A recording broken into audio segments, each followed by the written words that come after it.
বিশ্ব শিশু দিবস ও শিশুর অধিকার সপ্তাহের প্রতিপাদ্যকে লক্ষ্য রেখে বাংলাদেশের মতো উন্নয়নশীল দেশের শিশুরা ন্যায্য অধিকারগুলো পাবে এবং শিশুর বেড়ে ওঠার জন্য সহায়ক পরিবেশ পাবে সেই বিষয়ে আলাপ করার জন্য আজ আমাদের রেডিও স্টুডিওতে সরাসরি উপস্থিত আছেন জনাব তাহমিনা আক্তার, যিনি কক্সবাজার মহিলা ও শিশু বিষয়ক মন্ত্রণালয়ে তথ্য আপা হিসেবে কাজ করছেন, তথ্য আপা প্রকল্প দ্বিতীয় পর্যায়ে। আমাদের সাথে আরো যুক্ত আছেন জনাব জাহেদা বেগম, যিনি রোহিঙ্গা রেসপন্সে ক্যাম্পে দীর্ঘদিন ধরে কাজ করছেন কোস্ট ফাউন্ডেশনের শিশু সুরক্ষা প্রকল্পে প্রোগ্রাম অফিসার হিসেবে। প্রথমেই জানতে চাইবো জনাব তাহমিনা আক্তারের কাছে, বাংলাদেশের মতো উন্নয়নশীল দেশে শিশু তার অধিকারগুলো পুরোপুরি পাচ্ছে কি? সেক্ষেত্রে শিশুরা তাদের অধিকারগুলো কতটুকু পাচ্ছে এবং শিশুর প্রতি নিপীড়ন, নির্যাতন ও সহিংসতা বন্ধে শিশু অধিকার নীতি কতটুকু কার্যকর ভূমিকা রাখতে পেরেছে বলে আপনি মনে করেন?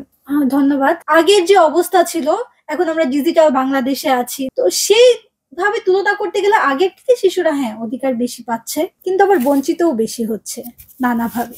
শিশু অধিকাররা পারিবারিক দিক থেকে যদি আমরা চিন্তা করি, হয়তো উন্নত পরিবারগুলো যারা একটু ভালো, সেসব পরিবারগুলোতে মোটামুটি ভালোই শিশুরা অধিকার পায়। তো তারপর আমি বলবো না যে পরিপূর্ণ অধিকার। আমি যদি দরিদ্র শ্রেণীর কথা চিন্তা করি, তাহলে তারা একদমই অধিকার পাচ্ছে না। তার নিজের অধিকারগুলো নিজেকেই পূরণ করতে হচ্ছে, হয়তো ভিক্ষা করে অথবা কাজ করে। এইভাবে কিন্তু শিশুরা আবার নানাভাবে খারাপ পথে চলে যাচ্ছে।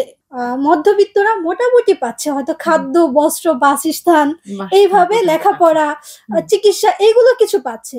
তারাও কিন্তু অনেক অধিকার থেকে বঞ্চিত, কারণ একটা বাচ্চার তো শুধু খাদ্য, বস্ত্র এগুলোই অধিকার না, তারা নিজেদের মতামত প্রকাশ করতে পারবে, এটাও কিন্তু একটা অধিকার। মধ্যবিত্ত পরিবারগুলোতে দেখবেন শিশুরা সাধারণত মতামত প্রকাশ করতে পারে না। একটা বাচ্চা তার পরিবারেও হ্যারাস হচ্ছে, অ্যাবিউজ হচ্ছে। আমি বলবো যে শিশু অধিকার বাংলাদেশে 100% তারা পাচ্ছে না। তো এই পর্যায়ে আমি চলে যাব জনাব জাহেদা আপার কাছে। আপনার কাছে আমার যে প্রশ্ন, আপনি দীর্ঘদিন রোহিঙ্গা রেসপন্সে ক্যাম্পে কাজ করেছেন। আমরা জানি একটি শিশুর বিকাশের জন্য জীবনের প্রথম বছরগুলোতে নিরাপত্তা, উদ্দীপনা সৃষ্টিকারী সহায়ক পরিবেশ খুবই গুরুত্বপূর্ণ।